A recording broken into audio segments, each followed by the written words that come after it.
नमस्कार। मैं सत्यकाम। मैं इंदिरा गांधी राष्ट्रीय मुक्त विश्वविद्यालय यानी इग्नू में हिंदी विभाग में प्रोफेसर हूँ। हिंदी पढ़ाता हूँ, भाषा और साहित्य। आज इस ईपीजी पाठशाला के हिंदी के प्रश्न पत्र, हिंदी गद्य साहित्य, कथा साहित्य के अंतर्गत हम जिस इकाई की चर्चा करेंगे वह इकाई है मैला आंचल के पात्र। आप जानते हैं कि मैला आंचल फणीश्वरनाथ रेणु की एक महत्वपूर्ण रचना है, महत्वपूर्ण उपन्यास है। आज हम उसी की चर्चा करेंगे इस सत्र में। जिस इकाई पर हम चर्चा करने जा रहे हैं, इस इकाई को पढ़ने के बाद आप सबसे पहले तो ये जान सकेंगे कि किसी भी उपन्यास में पात्र का क्या महत्व होता है, क्यों पात्र की चर्चा की जाती है। हर एक उपन्यास को पढ़ने में, उपन्यास को समझने में, तो पात्रों का क्या महत्व होता है उसको आप समझ सकेंगे और उपन्यास को भी समझने के लिए बड़ा जरूरी होता है।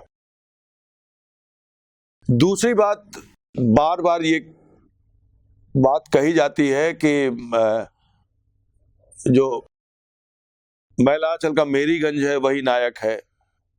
तो इतने पात्र हैं और इतने पात्रों में से किसी को नायक नहीं माना गया, तो ये देखने का बहुत बड़ा नजरिया आपको मिलेगा कि किस प्रकार रेणु ने अपने इतने पात्रों के माध्यम से, बड़ी भारी पात्रों की संख्या है, इन पात्रों के माध्यम से किस तरह से एक अंचल को, एक गांव को, एक प्रदेश को, उसके यथार्थ को सामने रखने में उनको इन पात्रों के सहारे मदद मिली। और निश्चित रूप से जब हम पात्रों पर बात करेंगे तो मैला आंचल में कौन कौन से प्रमुख पात्र हैं, कौन कौन से गौण पात्र हैं, इन पात्रों की क्या भूमिका है और रेणु ने इन पात्रों से काम कैसे लिया है, इस पर चित्रण करेंगे। और उनके पात्र कितने जीवंत हैं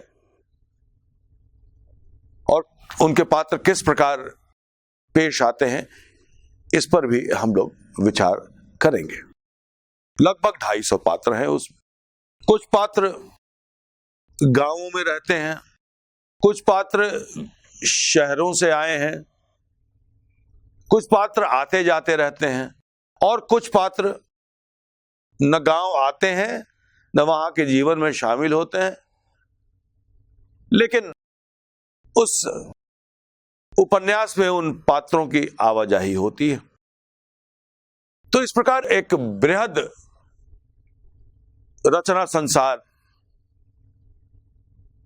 रेणु ने इस उपन्यास में अपने पात्रों के जरिए विकसित किया है। आमतौर पर जब हम किसी उपन्यास पर विचार करते हैं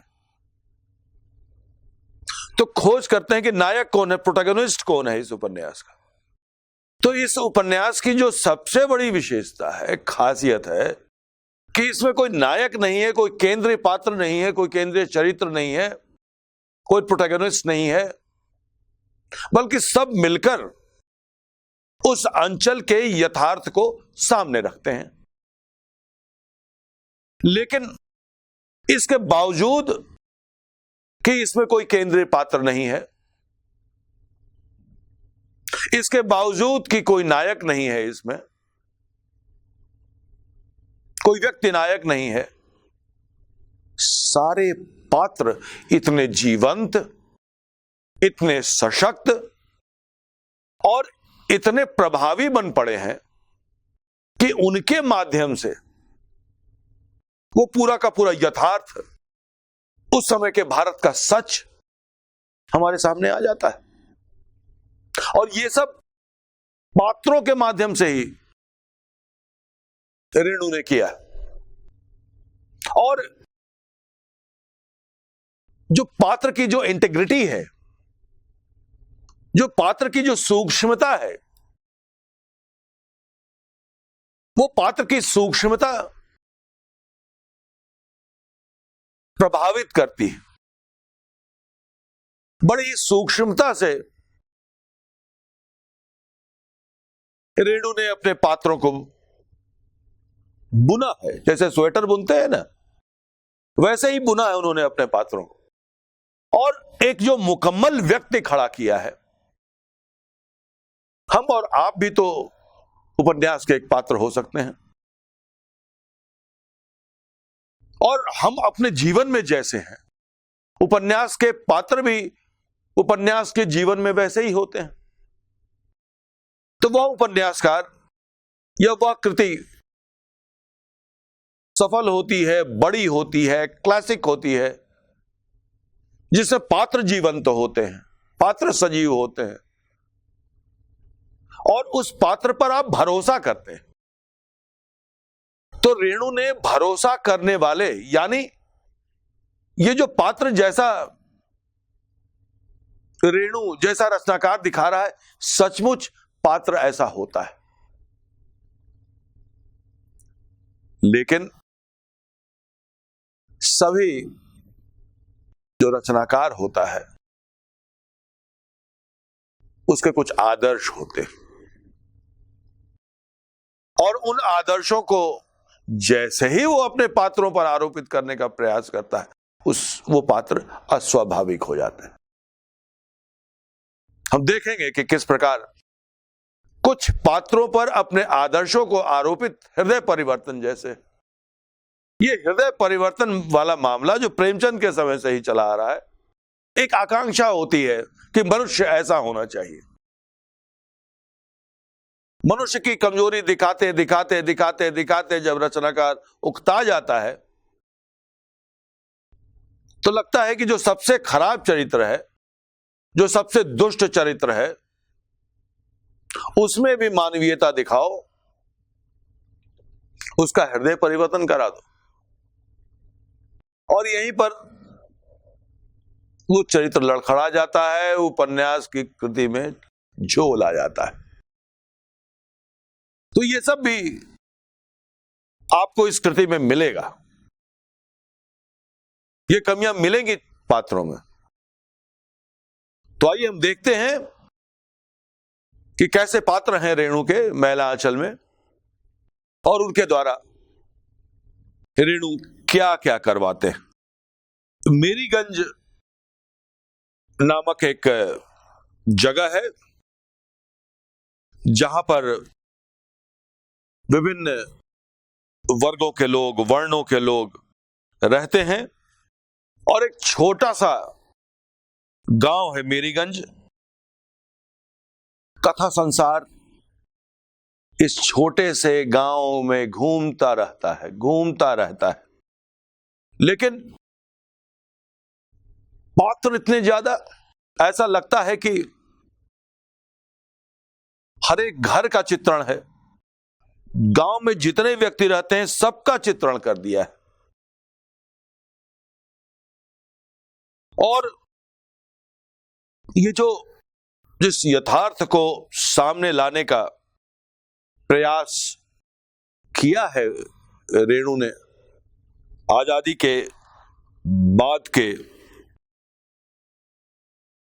यथार्थ को, उनको पात्रों के माध्यम से सामने रखा है, और ये पात्र बड़े ही जीवंत हैं। रेणु ने जिस प्रकार इस उपन्यास में उस गांव का चित्रण किया है, और उसको मैं अभी उद्धृत कर रहा हूं, और उस गांव में जितने भी टोले हैं, जितने भी बरन हैं, सबके प्रतिनिधि चरित्रों का निर्माण किया है। उसको हम आगे देखेंगे। पहले मैं उद्धृत करता हूं मैला आंचल को।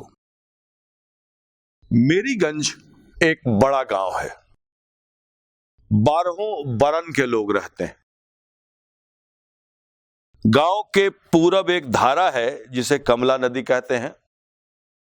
बरसात में कमला नदी भर जाती है, बाकी मौसम में बड़े बड़े गढ़ों में पानी जमा रहता है, मछलियों और कमल के फूलों से भरे हुए गड्ढे। पौष पूर्णिमा के दिन इन्हीं गढ़ों में कोशी स्नान करने के लिए सुबह से शाम तक भीड़ लगी होती है। गांव में 3 प्रमुख दल हैं, कायस्थ, राजपूत और यादव। ब्राह्मण लोग अभी भी तृतीय शक्ति हैं। गांव के अन्य जाति के लोग भी सुविधानुसार इन्हीं दलों में बटे हुए हैं। सारी मेरीगंज में 10-12 पढ़े लिखे हैं। पढ़े लिखे का मतलब हुआ अपना दस्तखत करने से लेकर तहसीलदारी करने तक की पढ़ाई। किस प्रकार इन पात्रों की भूमिका है, उसका बड़ा ही बेबाकी से चित्रण रेणु ने किया है। 2 तरह के अगर हम पात्रों को बांट कर देखें तो पात्र तो कई तरह के हैं, लेकिन जो गांव की शोषण व्यवस्था है उसमें एक शोषक है विश्वनाथ प्रसाद। तहसीलदार है, लोगों का शोषण करता है और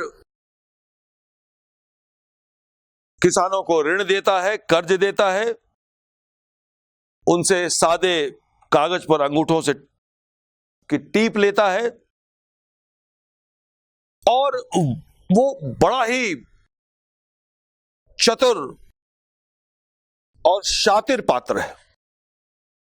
वो गांव में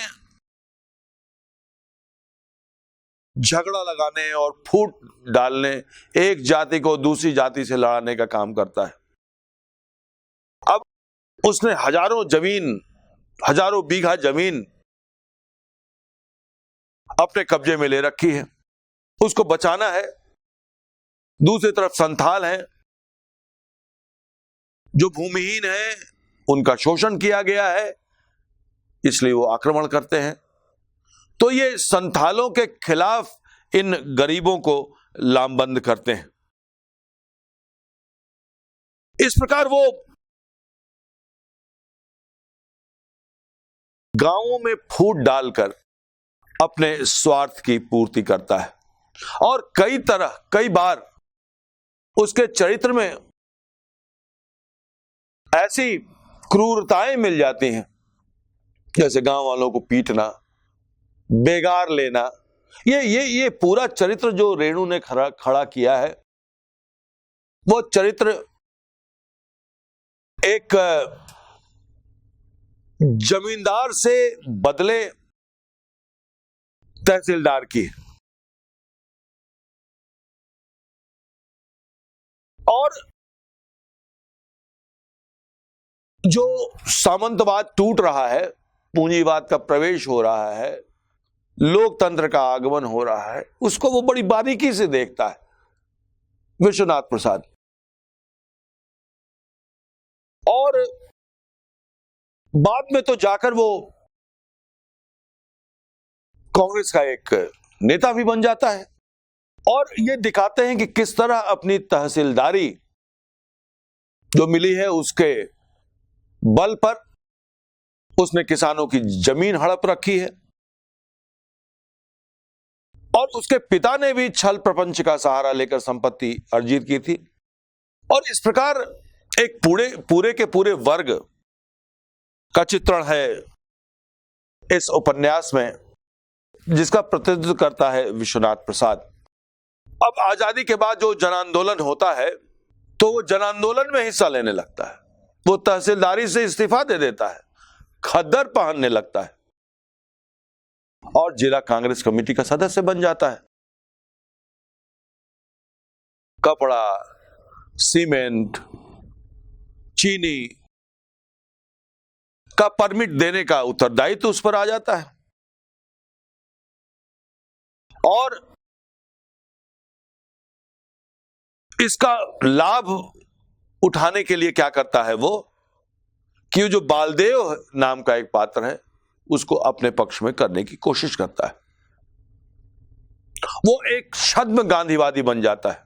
अब तक जो किसानों का शोषक था, वो पूंजीवादी व्यवस्था में खद्दर का वेश पहनकर अपना रूप बदल लेता है, लेकिन रहता है वो शोषक ही। तो शोषक किस प्रकार आजादी के बाद जो हमारी राजनीतिक व्यवस्था जिस प्रकार से आजादी के बाद विकसित हुई, जिसमें जमींदार, पूंजीपति और जितने भी शोषक वर्ग थे सब राजनीति में चले आए, क्योंकि वो ये देख रहे थे कि अब राजनीति यानी जो लोकतंत्र का जो विकास होगा उसमें ये नेता ही राज करेंगे। तो पहले भी वो राज करते थे सामंती व्यवस्था में भी, और लोकतंत्र और पूंजीवादी व्यवस्था में भी राज करने के लिए, पूंजीवाद से हाथ मिलाने के लिए उन्हें लगा कि पूंजीपति बनना श्रेयस्कर है और पूंजीपति बनकर राजनेता बनना श्रेयस्कर, ताकि शोषण फिर से किया जा सके। और राजनीति को उन्होंने शोषण का हथियार बनाया, और इसका बहुत अच्छा डिपिक्शन, इसका बहुत अच्छा चित्रण जो पूरे उपन्यास में हुआ है, इस तहसीलदार के चरित्र के माध्यम से, वह अद्भुत है। और किस तरह से वो पिछड़ी जाति के लोगों को ठगता है, हरिजनों को झूठे दिलासे देता है और उनको संथालों के खिलाफ खड़ा करता है। वो बाहरी और मूल निवासी का झगड़ा लगाता है। आज भी ये झगड़े जगह जगह लगाए जाते हैं। गांव वालों से कहता है कि तुम मूल निवासी हो और ये संथाली बाहरी हैं, ये तुम्हारे खेतों पर आक्रमण करते हैं, जबकि हरिजनों के पास कोई खेत नहीं है, दलितों के पास कोई खेत नहीं है। लेकिन जो अपना और पराया की भावना जो भर दी है, तो एक दलित दूसरे दलित के खिलाफ लड़ जाता है, खड़ा कर देते हैं। इसलिए जब संथाल आक्रमण करते हैं उस गांव पर, तो मेरीगंज के सारे दलित और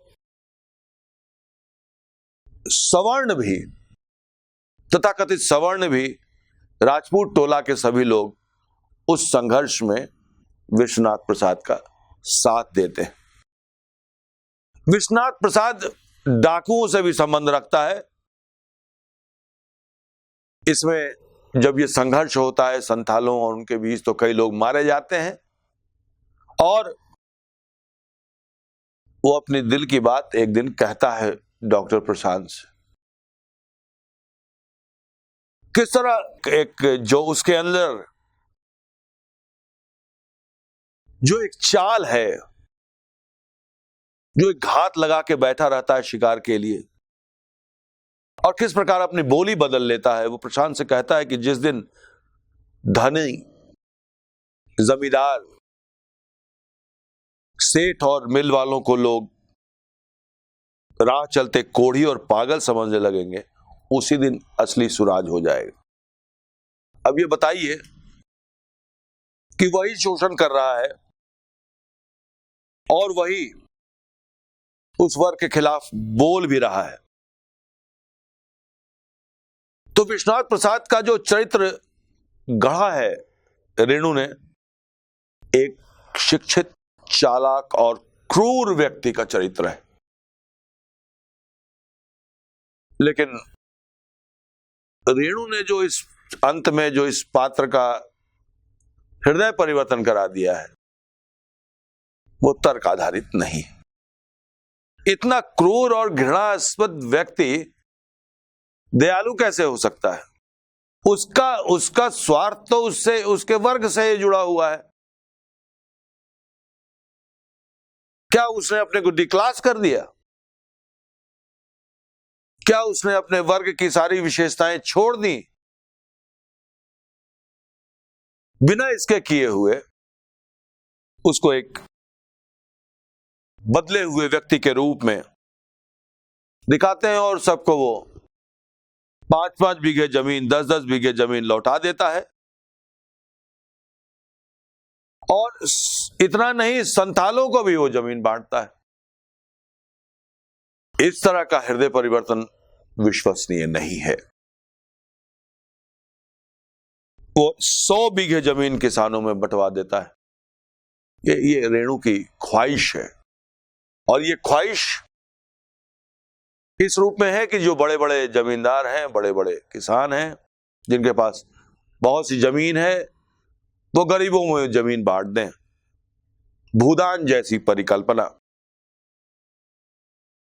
कोई कारण समझ में नहीं आता, बस इतना ही है कि ये एक दिली तमन्ना है रेणु जैसे लेखकों की, और वो दिली तमन्ना इस तरह से सामने आती है, लेकिन इससे चरित्र अविश्वसनीय बन जाता है और उसका हृदय परिवर्तन करा के रेणु ने इस चरित्र को कमजोर कर दिया है। इस उपन्यास में एक और तहसीलदार प्रकट होता है, हरगौरी,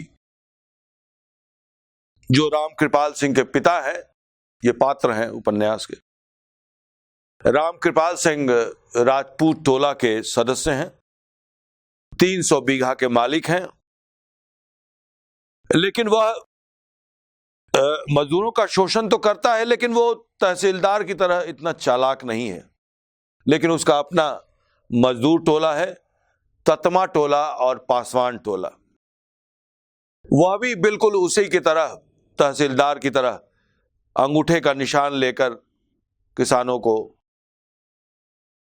अपने जो बंधुआ मजदूर हैं उनको धान देता है। लेकिन वो उनके जैसा चालाक नहीं है, क्योंकि कालीचरण के कहने पर, कालीचरण एक महत्वपूर्ण पात्र है इस उपन्यास का। कालीचरण के कहने से, जब टीप देने से वो मजदूर मना कर देते हैं, तो गांव में बलवा हो जाता है और उसके खलिहान में लूट मच जाती है और वो अपनी संपत्ति नहीं बचा पाता है, और बड़ी चालाकी से विश्वनाथ प्रसाद उसे हड़प लेता है। तो इस प्रकार ये दिखाया है रेणु ने कि हर एक शोषक जो है वो विश्वनाथ प्रसाद की तरह चालाक नहीं हो सकता है। उपन्यास में एक महत्वपूर्ण पात्र है डॉक्टर प्रशांत। डॉक्टर प्रशांत गांव में आते हैं अपने आदर्श के कारण। उन्हें और भी कई बुलावे थे, लेकिन वो और भी कई अवसर थे उनके पास आगे बढ़ने के, लेकिन वो गांव आते हैं। निश्चित रूप से ये भी एक आदर्श है रेणु का कि पढ़े लिखे व्यक्ति गांव आए, गांव में ज्ञान का संचार करें। और ये बताया जाता है कि पटना से वो MBBS की डिग्री प्राप्त की है, विदेश की नौकरी को ठुकराकर गांव में रहकर मलेरिया और कालाजार पर शोध करना चाहता है, और इसी के लिए वो मेरीगंज पहुंचता है। पहुंचा तो वो शोध करने के लिए, ताकि गरीबों में ये बीमारी ना हो, लेकिन वो गांव के जीवन में बिल्कुल घुल मिल जाता है। वो गरीबों की सेवा करने लगता है और गरीबों के दुख दर्द का साथी बन जाता है। इसी क्रम में उसे गांव के असल दुख का पता चलता है। जब हैजा फैलता है तो कुओं में दवा डलवाता है, लोगों को इंजेक्शन दिलवाता है। क्या देखता है, और उसकी आंखों से, उसके माध्यम से रेणु एक गरीब, निर्धन और मैले अंचल को दिखाना चाहते हैं। उसे मैं उद्धृत करना चाहता हूं। ये हम देख रहे हैं डॉक्टर प्रशांत की आंखों से। आसपास के 10-15 गांव का परिचय प्राप्त किया है, भयातुर इंसानों को देखा है, बीमार और निराश लोगों की आंखों की भाषा को पढ़ने की चेष्टा की है। रोगियों को देखकर उठते समय छींके पर टंगी हुई खाली मिट्टी के हांडियों से उसका सर टकराया है। 7 महीने के बच्चे को बथुआ और पाद के साग पर पलते देखा। धीरे धीरे डॉक्टर प्रशांत को गांव वालों की इस दुर्दशा का कारण समझ में आ जाता है। वह कहता है, रिसर्च पूरा हो गया है, उसने रोग की जड़ पकड़ ली है, गरीबी और जहालत। इस रोग के 2 कीटाणु हैं। वह संथालों के संघर्ष में उनका साथ शारीरिक रूप से खड़े होकर तो नहीं देता, लेकिन वह संथालों को समझाता है कि तुम लोग ही अपनी जमीन के मालिक हो। कानून है, जिसने 3 साल तक जमीन का खेत बोया है, जमीन उसी की होगी। वह तहसीलदार विश्वनाथ प्रसाद की बेटी कमला से प्रेम करता है, लेकिन वह विश्वनाथ के अत्याचारों से परिचित है और वह उसका विरोध भी करता है। वह कालीचरण से कहता है, तहसीलदार साहब मुझसे उम्र बड़े हैं, कमला की बीमारी के चलते मुझे वहां ज्यादा आना जाना पड़ता है। वे मुझे बहुत प्यार भी करते हैं, लेकिन इसका यह मतलब नहीं कि मैं तहसीलदार साहब के अन्याय का भी समर्थन करूंगा अथवा पक्ष लूंगा। पूरे उपन्यास में जिस प्रकार से डॉक्टर प्रशांत के चरित्र को गढ़ा गया है,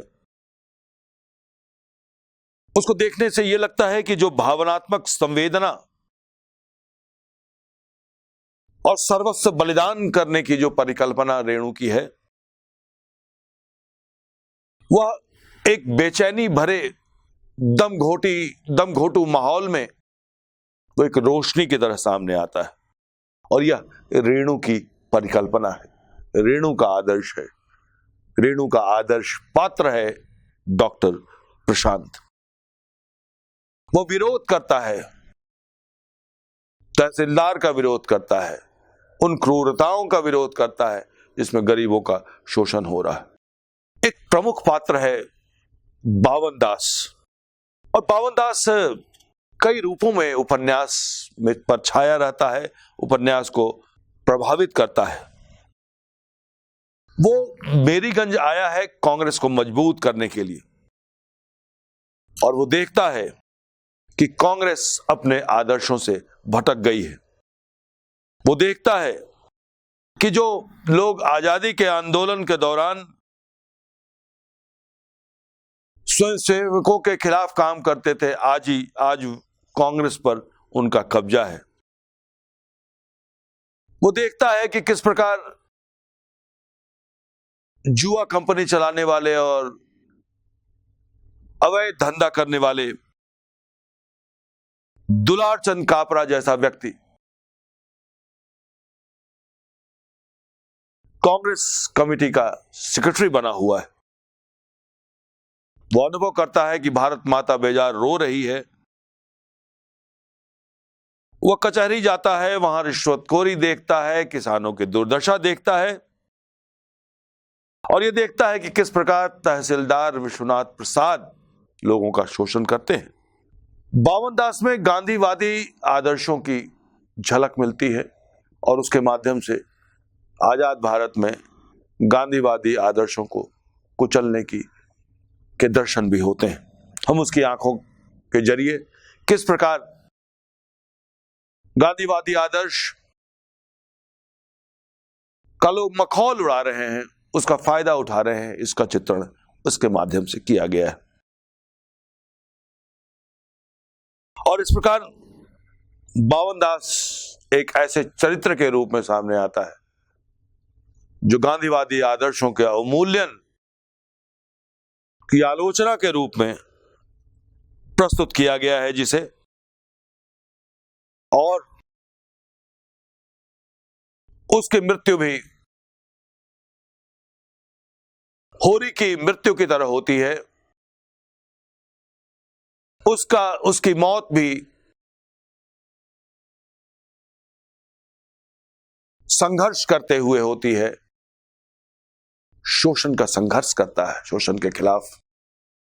उसे गाड़ी के नीचे कुचल दिया जाता है, उसकी लाश को नदी में फेंक दिया जाता है, और इस प्रकार इस चरित्र के माध्यम से एक पूरे समाज की आलोचना प्रस्तुत करते हैं फणीश्वरनाथ रेणु। भारत की राजनीति भारतीय समाज किस प्रकार से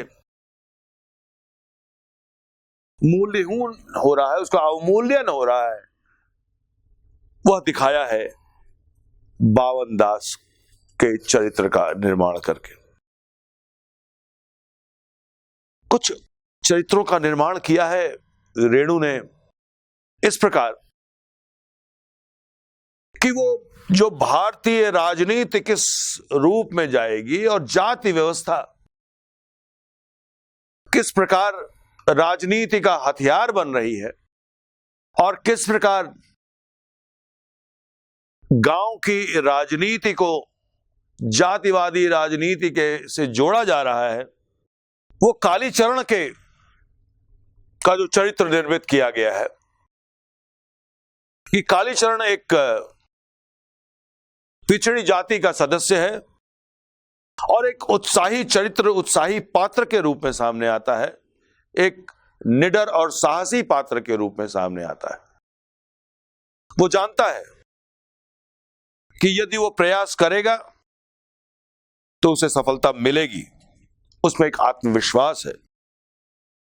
वो जो मेरीगंज के जो पिछड़े वर्ग के पात्र हैं उनमें सम्मान की भावना जगाने का प्रयत्न करता है और उसी के प्रयत्नों के फलस्वरूप तंत्रिमा टोली की पंचायत एक महत्वपूर्ण निर्णय लेती है। कोई औरत अब बाबू टोला के किसी आंगन में काम करने नहीं जाएगी। बाबू बबुआन लोग शाम को गांव में आवे, कोई हर्ज नहीं। किसी की अंदर हवेली में नहीं जा सकते। मजदूरी में जो एक आध शेर मिले उसी में सबों को संतोष करना होगा। इतना ही नहीं, उसका साहस तब भी देखने को मिलता है जब महंत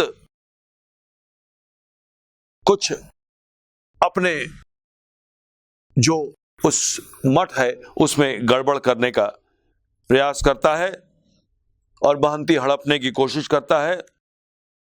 तो ऐसे समय में कालीचरण सामने आता है, तो एक साहसी पात्र के रूप में, अन्याय का विरोध करने वाले पात्र के रूप में वो सामने आता है। बालदेव भी इस उपन्यास का एक महत्वपूर्ण पात्र है। वो एक स्वाधीनता के लिए उसने लड़ाई लड़ी है। वो गांधीवादी है, अहिंसा, अनशन और सहिष्णुता और आत्मनियंत्रण के रास्ते पर चलता है। हिंसा का घोर विरोधी है। गांव के अस्पताल के निर्माण में बढ़ चढ़कर हिस्सा लेता है। उसमें कुछ मानवीय कमजोरियां हैं और सबसे बड़ी बात कि वो अपनी उसमें राजनीतिक समझदारी की भी कमी है थोड़ी सी, और वो भूमिपतियों और पूंजीपतियों जो कांग्रेस के वेश में सामने आ गए हैं उनका मोहरा बन जाता है। ये उस चरित्र के द्वारा रेणु ने स्पष्ट रूप से ही दिखाने की कोशिश की है कि किस प्रकार कांग्रेसी कार्यकर्ता इन पूंजीपतियों के चक्र में फंस जाते हैं जिन्होंने खद्दर पहन रखा है। इसी प्रकार बहुत सारे पात्र हैं। महंत सेवादास हैं जिनके माध्यम से जो धार्मिक संस्थाएं हैं उनमें किस तरह भ्रष्टाचार फैल रहा है उसकी चर्चा हुई है।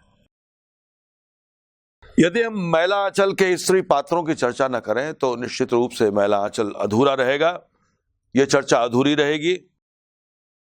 देखिए, मैला आंचल के कुछ चरित्र ऐसे हैं और रेणु ने उन चरित्रों को इस रूप में चित्रित किया है कि एक पूरी जो सामंती व्यवस्था है उस सामंती व्यवस्था का दृष्टिकोण सामने आता है। और वो ये कि जो पात्र हैं उनको रेणु ने दिखाया है कि किस प्रकार से उनका उन्मुक्त संबंध है, किस प्रकार वो उन्मुक्त संबंध में विश्वास रखती हैं।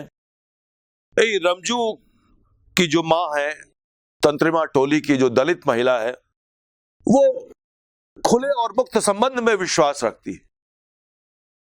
वो जानती है कि जिस शरीर के कारण बड़े बाबू लोग उसका शोषण करते हैं, तो वो अपने शरीर को महत्व ही नहीं देती। कुछ लोग इस प्रकार के चरित्र को चरित्रहीन कह लेंगे, भ्रष्ट कह लेंगे, लेकिन इसके साथ साथ फुलिया भी है, वो भी उसी इलाके, उसी बिरादरी की। तो एक जो मानसिकता है, उस मानसिकता का बड़ा ही मार्मिक चित्रण इन चरित्रों के सामने से आया है। कमली के द्वारा जो विश्वनाथ प्रसाद की बेटी है, एक सामान्य चरित्र गढ़ा है, जो डॉक्टर प्रशांत से प्रेम करती है, और उस चरित्र के माध्यम से भी रेणु ने गांव में रहने वाली स्त्री, खास तौर पर जो ऊंचे घर हैं, पैसे वाले हैं, उनके घर में भी स्त्रियों की क्या दशा है, उसका चित्रण किया है। एक पात्र है लक्ष्मी। माने ये लक्ष्मी का लगातार शोषण करते हैं धर्म के मठाधीश।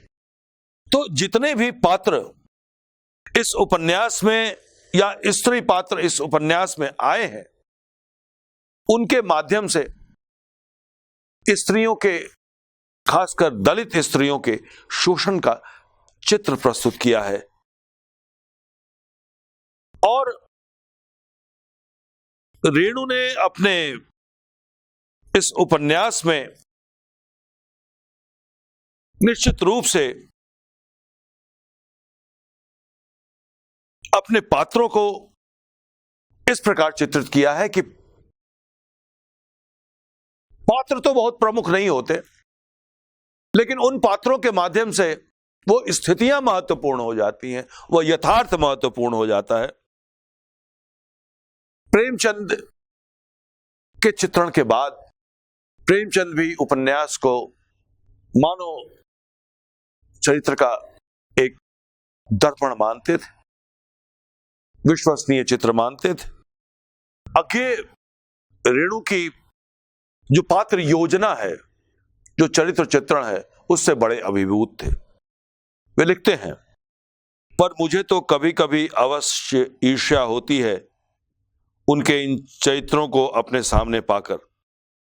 कितनी वैविध्य भरी, कितनी समृद्ध और कितनी खरी थी रेणु की यह दुनिया, जिसे वह कितने निरायास ढंग से सामने मूर्त कर देते थे।